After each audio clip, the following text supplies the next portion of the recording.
Hi, this is Apurva, and you're watching The Political War. Today, I have with me Purnima Neeraj Singh, who is not only an elected representative from the Jharia constituency but also the Bahu of Jharia. Please welcome Purnima Neeraj Singh. Ma'am, very warm welcome on The Political War. Thank you. Tell me one thing, that Jharia constituency is not just your constituency but also a family for you. Yes. How has your political journey been till now? Challenging. Okay. Simple, I would say it is challenging, but I love challenges. So it's my family. I still say it everywhere. It's my family, and I'll do whatever possible for me. For them, I will do it. So that's how I take it as a challenge. And whatever is possible, for just the way you do it for your family, I'm going to do it for them. And I'm trying my best till now. So you're trying on the issues like water crisis or displacement. Yes, water crisis, displacement, basic needs, or it is about the rights of the women. And I've been very vocal about all of them. Yeah. And we've been trying very hard. The first thing that I've been doing is being easily accessible to my people.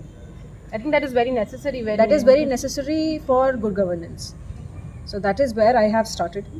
And when people can approach me easily, they can tell me their problems. That's how I can put the problems forward and tell it to other people who are senior to me, and then that's how I can get it sorted out. So that's the easiest way I found. That's how I've been working. So tell me one thing, that you are a woman. Yes. And you're a woman who is in public life and very active social media user. Yes. So do you find it difficult doing all of this being a woman? No, not at all. I think I enjoy all of this. I think why this question comes up always. Do you find it difficult? No.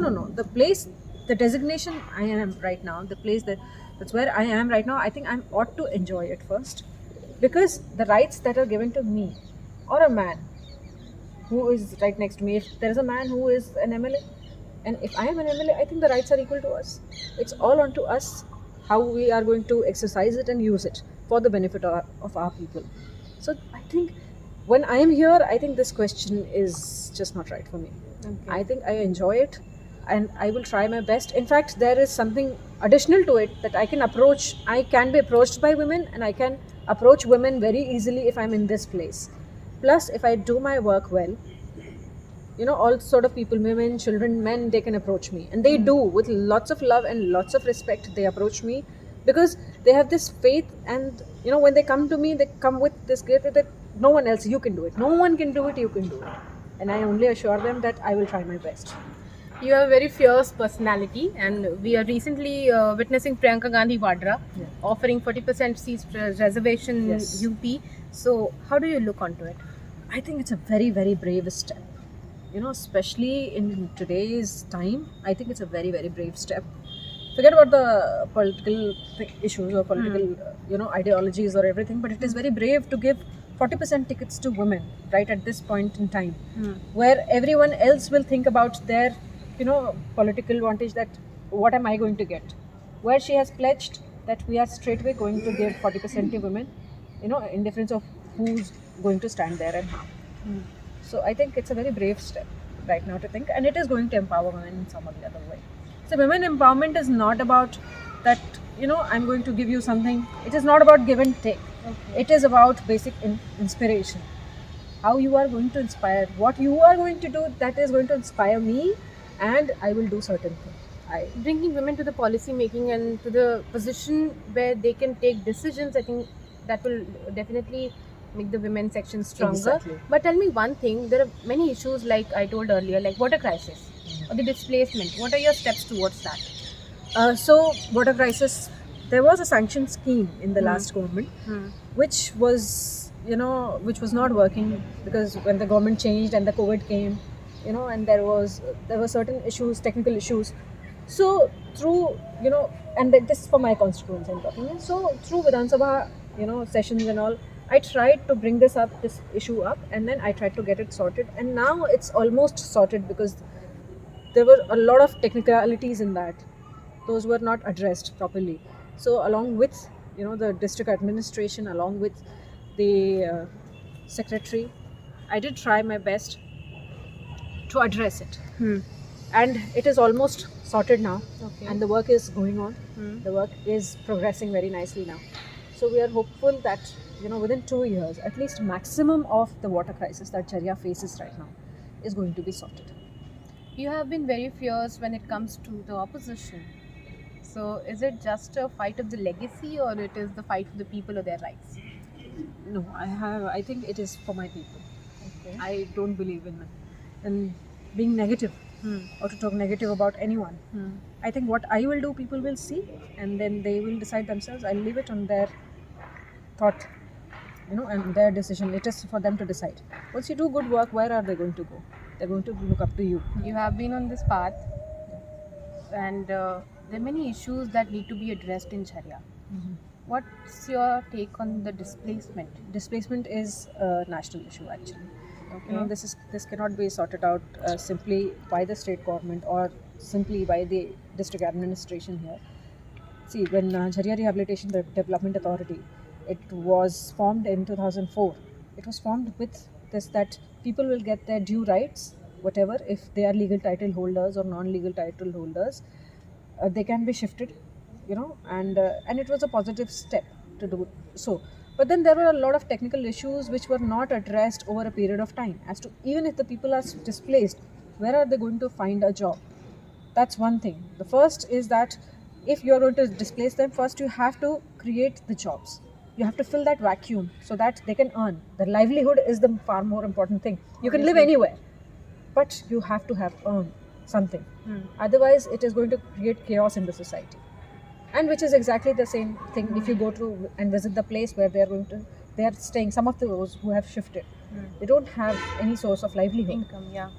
So that's the basic thing. We have been regularly holding meetings with the district administration, and I've been in talks with the state government as well.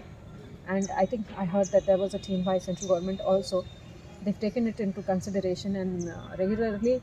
So we have to think about the livelihoods, and I've been very vocal about this, that first you create the livelihood source for them and you give them the proper compensation. Why will people not shift? Why are they going to die in that sinkhole of fire? No one wants to die there. Nobody, yeah. But they don't have any option. If they, at least here, when they are earning something. They can earn something, they can live somewhere. But when they go there, if they are going to face, safety of girls is an issue, basic needs, there are no roads, no electricity, why are you shifting them there? So these things are addressed, and everyone has taken this into cognizance and consideration, and slowly people are working onto it. So I'm sure that within few years or in coming times, this issue is going to be sorted. We are hopeful. Purnamaji, according to the Niti Aayog's recent index, Jharkhand is at the second position from the bottom. What is the state government doing about that? This is very unfortunate, first of Obviously. all, that we are, standing at, second position in the run. And it is very, very unfortunate for a state to be like that, wherein this state is so rich when you talk about minerals Obviously. and, other sources, natural sources. The state is so rich. We created a state because of that only. Yes, exactly. The reason why Jharkhand was created, first, it was the tribal identity. Second, it was because it was minerally so rich, so that it can self-sustain itself. Not only this state can sustain itself, the state can actually sustain a lot of part of the country also, and which it does, It in does. a way. In the current But times. then, for this state to be poor, it is very sad, and the reason has been, the political upheaval which has been here, and no constant government which should have been able to work here. But there is a good trend. We saw a trend that, in last 5 years, we had a government, a full-fledged government. Now, our government has come. It is, the right of the people Share to some vote. steps about the government, in which you people are working in this way to remove the poverty and uplift the livelihood of the people. See, our government believes in very basic things. We simply believe that first we have to give that right to people, basic rights to people. For example, the first thing that we went on to do was dispersed 15 lakh, excess ration cards, which is called green ration cards. So that, people, those who could not get the ration, I'm talking about literally very poor people. If you have been in Dhanbad around, or if you've been in the coalfield area, you must have seen those kinds of people. So we have dispersed these this number of cards so that everyone can get the ration. First, they have something to fill their stomach. Secondly, we started a program which is called Sona Soban Huti Lungi Sadi Yojana, and it was started on a very good day, which was 22nd of September.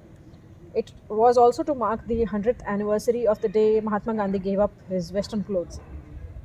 So it was very historic in that way. So it is to provide, twice the basic things to wear to the people who are holding the cards. So I think, first you have to give them something to eat. Then you have to provide them something to wear. Then you have to work upon, the way they live. I think we have to think about need, comfort, luxury. Let's provide them their needs. They will themselves, once they are comfortable, they have their needs to be taken care of, they will themselves think about The comfort and the luxury. Exactly. Can I say that this is the plan of action of the Hemant Soren's government? This is the plan of action. Okay. We want to work for every society, but we really want to do one thing, is that we want to preserve the tribal culture. We want to create that balance, though we might be at difference in some places, but we want to create that balance, and we want to create that Jharkhand where everyone is welcome, where everyone is invited, and where everyone can work. Plus, along with where the tribal culture can be, it can be preserved too. So Purnima ji, as you said, it is very, complicated and tough to build a Jharkhand where the tribals and the other people are respected well, and both the cultures are present very well. So very all the best for your work, and thank you for giving us this. Thank you.